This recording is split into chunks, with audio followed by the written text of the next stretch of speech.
Hello and welcome to the Investor Guys podcast, or welcome back. Hopefully you're a regular. I am Kevin Mills, and this fine guy to my side is Bill Barnett. Hi, Kev. How you doing, brother? doing great. It was that a cast. How about yourself, buddy? Had a great weekend. How about you guys? Had an awesome weekend. Weather was beautiful here. Yeah. A little bit, but it was absolutely beautiful. I had a great weekend. Same here. Nice and toasty. And so welcome everybody to Investor Guys podcast. Glad you guys are joining us. And so, Kev, today, are we doing part two of the fire damage, water damage? Damaged properties. So if you missed part one already, go back and watch it. Quick update for those of you who did miss it. One of the great opportunities for real estate investors buying properties that have been water damaged, flood damaged, damaged by fire, just damage in general. Yep. We see a lot in Texas, but also in Florida and all along the Gulf Coast for that matter, properties that have damage from hurricanes and storms. When a storm or a hurricane comes in, and they'll red tag the building, and it doesn't mean that they have to tear that building down. A lot of people are afraid to buy a building with a red tag. If it has a red tag on it, check and find out why it was red tagged. You can have the inspector meet you out there. I remember right after Katrina, there were a lot of buildings that were red tags. They were actually red tagged by the Army Corps of Engineers. And basically what it meant was it wasn't safe to go back in. It wasn't safe for humans to be in there. But it wasn't a structural issue where the building had to come down. It definitely needed lots and lots and lots of work. I bought a lot of buildings that had red and yellow tags on them. But all you have to do is find out why that property was red tags. If it has to be demolished, don't buy it unless you want the vacant lot, okay? If you're looking at a property and it has a red tag on it, before you buy it, find out why it was red tagged and what the history is behind that red tag. Hello, and welcome to the Investor Guys podcast, the ultimate podcast for serious real estate investors in the know. Join your host, Bill Barnett and Kevin Mills, as they share their expert insights, strategies, and tips to help you succeed in the world of real estate investing. Get ready to level up your investment game with the Investor Guys podcast. And now, here are your hosts, Bill Barnett and Kevin Mills. So I said that I was going to pull up some pictures, and I pulled up a handful of pictures. Hopefully we have time to get through them on a couple of different properties. And I'm going to let you watch the time, because if I'm paying attention to these pictures, I probably won't pay attention to the time. So let me know when we need to take a break. This right here is the back side of a floor molding. A lot of people call them baseboards. And you can see that black on the back of this, that is mold. This is a property that had flood damage. You can see all the other, if you look at that wood, that piece of timber behind it, this is stuff that I'm taking pictures of this stuff in the dumpster. If you look at that timber behind it, you can see black all over that timber. That timber also has mold on it. This stuff either needs to be removed or it has to be sanded and treated before you can go on. If you look at this one, this is also another baseboard. You can actually see all that stringy looking stuff. That is mold that has just started to grow like crazy. Now, some of these pictures I'm going to show you are going to give you guys nightmares. This is what was behind some of the baseboards. This actually grew all the way into the concrete. This is a concrete subfloor, and it grew all the way into the concrete. And I tore away this particular piece of wall because it's also where the pipes were. And you can see how it's growing from the pipes. So this is actually one of the places where it was flooding and the water sat. That's it, a little bit closer. And a lot of people are used to seeing those little black dots for mold, but this is also mold. This is really, really bad mold. This is the kind of mold that will make you sick if you breathe it. You can see it all on the walls here. This is another corner of that same property. On the back side of the, this is a pipe. This is not where it was leaking. This is where they had done a previous repair, but you can see all of the mold next to it. This is actually a different property.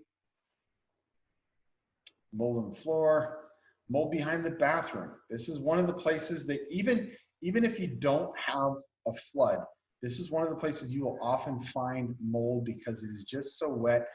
Your floors are wet when people get out of the shower, the bathtub overflows. People don't clean it up. They don't treat it like they're supposed to. You'll get this behind baseboards all the time in properties that have water damage. You can see on this wood here, on this 2x4, you can see the mold growing on there. We had to take all the drywall out. You can see the mold growing on the drywall on the other side. This has been previously repaired because you can actually see the mud squeezing through new drywall on the other side. Previously repaired here. They didn't do a good job. It was literally all this. I don't know if you can see my mouse or not, but all this is mold. You had to go and we had to take out all of this drywall, all of these 2x4s. They have to be sanded with a shop vac right there. And you have to capture all those spores. You have to enclose this entire property in plastic. You have to make sure you're wearing a respirator and everything else. Then once you got that all sanded off, we had talked about different products like Zinsser mold and kills and everything else. You'll encapsulate it there. And I've got a couple of pictures in this series of pictures that I'm going to show you where you can see where other people have tried to use the Zinsser. You can see here mold just literally crawling up the wall. And this is where we redid a PEX. You can actually see the PEX right there. That's those red pipes. So the red is for hot water and the blue is for cold water. And you can see what a mess it is. Now, if you look at that white, this is where somebody came in before and started treating it. This is before we actually ripped everything else out. That white is where they tried to spray kills over top of the wood. That's not the right way you do it. It has to be entirely covered and encapsulated. They did this wrong. And you can see it again here. This is this same property that just had the kills on it. This particular property is one I mentioned last week, Bill. This one was being used as a grow house. And they were growing marijuana, and the humidity levels were really, really high. And it literally got moisture and mold into everything. And the sad thing is the house was sold at auction because it was confiscated. An investor bought this house, knew it was like this, slapped paint over top of it, did that stupid little kills thing like we just saw, and sold it to another investor, and she put tenants into it. And that was all before I got it. She had it for less than 2 years, and the place was exploding with mold. Her tenants were moving out, and she was freaking out. Yep. I mean, literally, there was mold everywhere. You can see where we've been tearing out the drywall on this property. Hey, Kent, let's hold right here. We're up on a hard break. Let's take a quick break. We'll be right back with more Investor Guys podcast, and we'll get into some more mold. See you in just a minute. Yeah, more mold. Let's get into more mold. See you in a Thank you for watching the Investor Guys podcast. Absolution X, limited editions, lifestyle apparel like none other. Get yours today at absolutionx.com. Live the resort lifestyle every day with Cayman K. The perfect pieces for every wardrobe. Shop the entire Cayman K collection and find your favorites. Find all our styles at caymank.com. And we are back with the Investor Guys podcast. And just before we left, I was giving you guys some family pictures, actually. We were knee deep in mold. We were knee deep in mold. Let's get back at it. And a property that had been previously used as a grow house. And you can see just the extent of the damage. Now, all those little zigzag lines, that's where the previous investor who purchased it originally after it had been a grow house was trying to, I don't know what he was doing, but that is not how you encapsulate mold at all. We had mold on pretty much every single piece of wood in this property. This is the bottom of the floors. We literally had to pull out the hardwood floors on this property. Because they were beautiful oak hardwood floors underneath of the laminate floors that they had put in, we actually brought in a planer, and we just barely planed the tops and the bottoms and the sides off of each one of those planks of hardwood flooring, and we reused them. We had to buy a couple extra Nice. because we lost some space, but we reused it. If you look, this is that house, and you can see the extent that we had to go literally to take everything off. Every bit of drywall was removed from this house. It's just, that's when we after we cleaned it up a little bit. This was the skylight. You can actually see mold growing in the skylight on this property. That's how bad this was. This thing was just coated in mold everywhere. Mold and cockroaches, by the way. That's what you're seeing right there. Ooh, good combo. Yes, good combo. One of the things that we did was we also tented this property for termites, because once everything was removed, we tented it for termites, which would have killed any of the cockroaches that were left.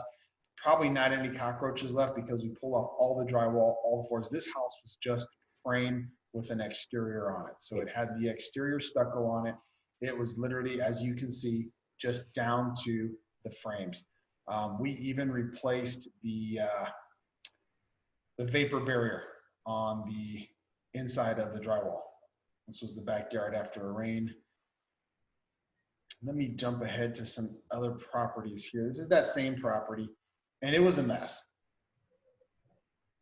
But Kev, what we don't want people to miss on this is that there can be some incredible opportunities when you're looking at flood damage, fire damage, and you just have to know the process. And that's one of the things that we harp on all the time, not just about flood and fire, but also just rehab in general, is knowing the process. That's why you want to get involved with a guy like Kevin or I, so that we can teach you how to be able to go in, evaluate this, price this, timeline this, and make a bid that makes sense. Because look, it's just line item. When you get over the fear of it and understand it for what it is, it's just a budgetary item. If we've got it properly budgeted for, then no big deal. Then it's just, okay, off we go. And you that particular property, the owner that I purchased it from basically got cashed out on her insurance. And the insurance went after the seller because the seller knew that there was mold and didn't disclose it and didn't remediate it like they were supposed to. So I got it from the insurance company for dirt cheap. Made a nice profit on it. Now this is a commercial property. That's actually my son Cameron. He's using a roto hammer to pull tiles off of the concrete. This one had a lot of damage also. It was mold damage, and it was from the floor up. So some of the stuff you'll see were in these pictures where we pulled all the drywall off. And well, this is back to that house here, sorry. And others you'll see, this is that same property. So once we pulled the drywall off on a lot of things, like off to the side, you can see to the left. This is actually the bathroom. And this is where the tile was. We were gonna put up new drywall and make it more modern. You can actually see the sewer vent pipe hanging out of the ceiling right there with a plastic bag on it. So we put furring strips up, and we didn't do the furring strips on the floor yet because we put in new flooring. So we put the furring strips up and then we brought them down to the floor so we could put new drywall in. Cameron and the rest of my guys chipped off all of the tile, and you can see that line where the color kind of changes. That's where the tile used to be. Now we had to break into the floor because we added, this is a commercial property. We added an additional bathroom, and because we were redoing it, we had to make it ADA compliant. So previously, literally, the women's bathroom and the men's bathroom were back to back on the same water wall. In fact, some of you gentlemen might notice that little cutout right there on the floor matches the bottom of a men's urinal. So you're looking at the men's side, but the picture is taken from the ladies' restroom side. So basically what we did was we converted the men's room and the ladies' room into just the men's room. And we did a second one that was going to be the ladies' room. This is my son Cameron pushing the concrete saw. This was not a post-tension slab. You can see the size of this building. This was a huge building. He's cutting into the floor so that we can run new sewer lines to the existing sewer line in this property. If you look carefully, See how the drywall is cut from the floor up? That is because of the flooding. And you can see it in the background also behind Cameron to the left. Same thing. This entire property, anything that had drywall on it, we had to cut it from the floor up to that level, and then we had to put new drywall in. All of the wood that you see was all sanded, all treated. Cameron actually worked on that crew as well. We had to have a licensed company do all of that because it was a commercial property, so we had to have a certificate. But you can see John, and John's the guy on the right. He's one of my plumbers, and that's my son Cameron in the red hat there. Excellent. Hey, hang on one second here. We're up on a break. We'll get back to the hole in the floor as soon as we come back with more Investor Guys podcast with Kevin Mills and Bill Barnett. Hang around. We'll be right back. Thank you for watching the Investor Guys podcast. Live the resort lifestyle every day with Cayman K.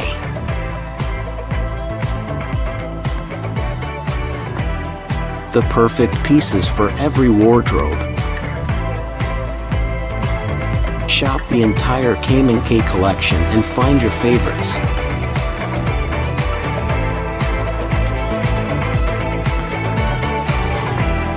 Find all our styles at CaymanK.com. Absolution X.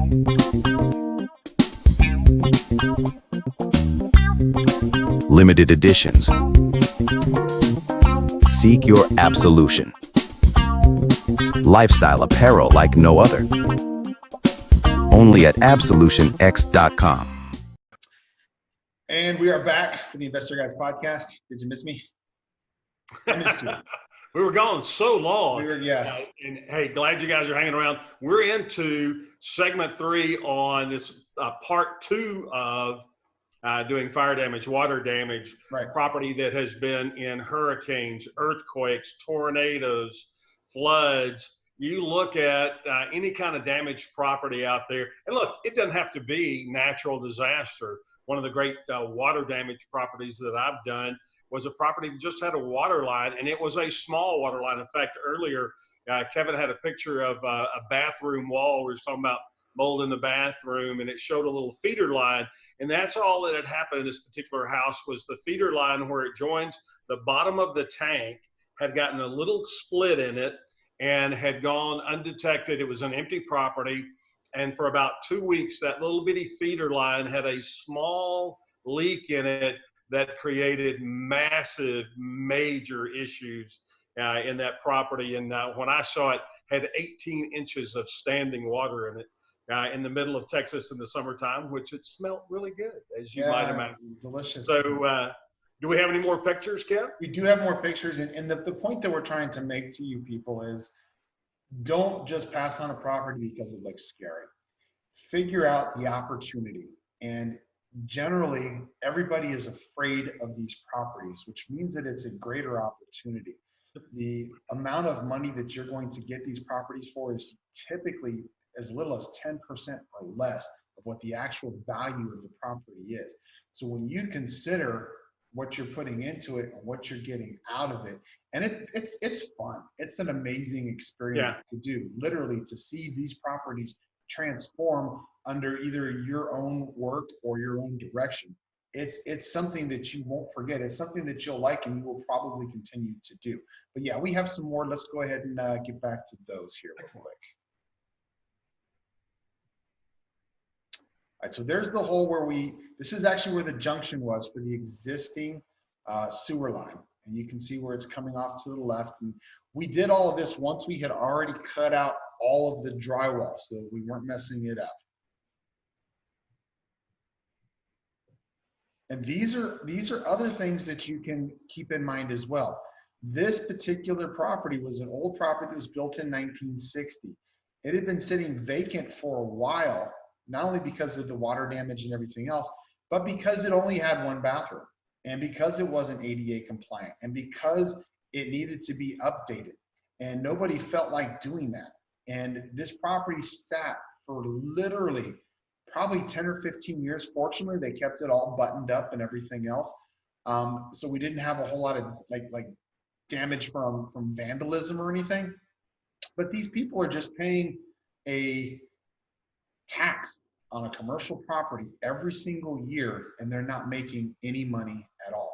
So this is Cameron, poor Cameron and John there on the right. There's a footing under this wall. For those of you who are familiar with foundations, that footing goes down a good 24 inches, and we have to run a pipe through it. So Cameron and John are jackhammering and roto hammering and everything else through that footing. It took them about 3 days to cut enough of space under that footing to run a sewer line. You can see them at it still. You can see these are the pipes right here where we ran. This is after the sewer line has already been run. You can see that the dirt has been compacted. This is before we pour the concrete. Now you can see we upgraded this property. It's a concrete wall property. We actually added additional offices in, and because it was a new property, we had to do it to fire code. So we used these stainless steel studs. And we're back to the original picture. Now this particular property, the profit on it was $1.5 million. That's $1.5 million profit on this property after we did all the work. And I had to pay all my guys, including my son, to do the work. And we still took about 8 months to do everything that we did, start to finish. Still made $1.5 million. We had a buyer for the property 2 months into what we had started, just based upon the floor plans that we had put together. And it was actually a city office that they wanted to use it for. We actually had the city purchase it from us where we were. So, Nice. Don't be afraid. Just because a property looks ugly, don't be afraid to run the numbers on it and buy it. Investors know it's about the numbers. I don't care how great the property looks. If the numbers don't work, don't get it. I don't care how ugly it looks. If the numbers work, you're going to make money on it. All you have to know is which numbers you need to run and how to do that.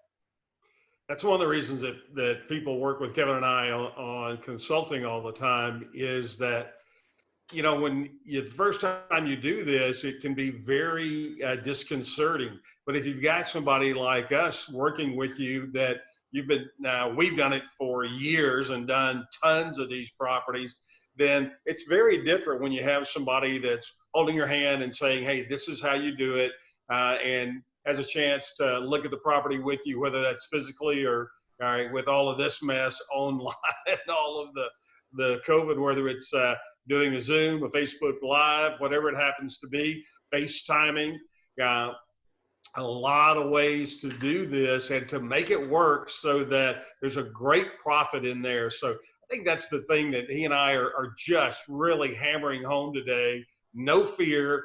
If you've got somebody to work with so that they are protecting you, this is what we do. We protect our clients from making missteps, stepping into a bad property, overpaying on the front end, all of those things. That's why you want to work with a consultant. That's what we do. Been doing it for years. So check us out on investorguyspodcast.com. You can see all of the events we got coming up around the country and get involved with us. If you want to learn how to do these things and obviously subscribe, like, we appreciate that greatly.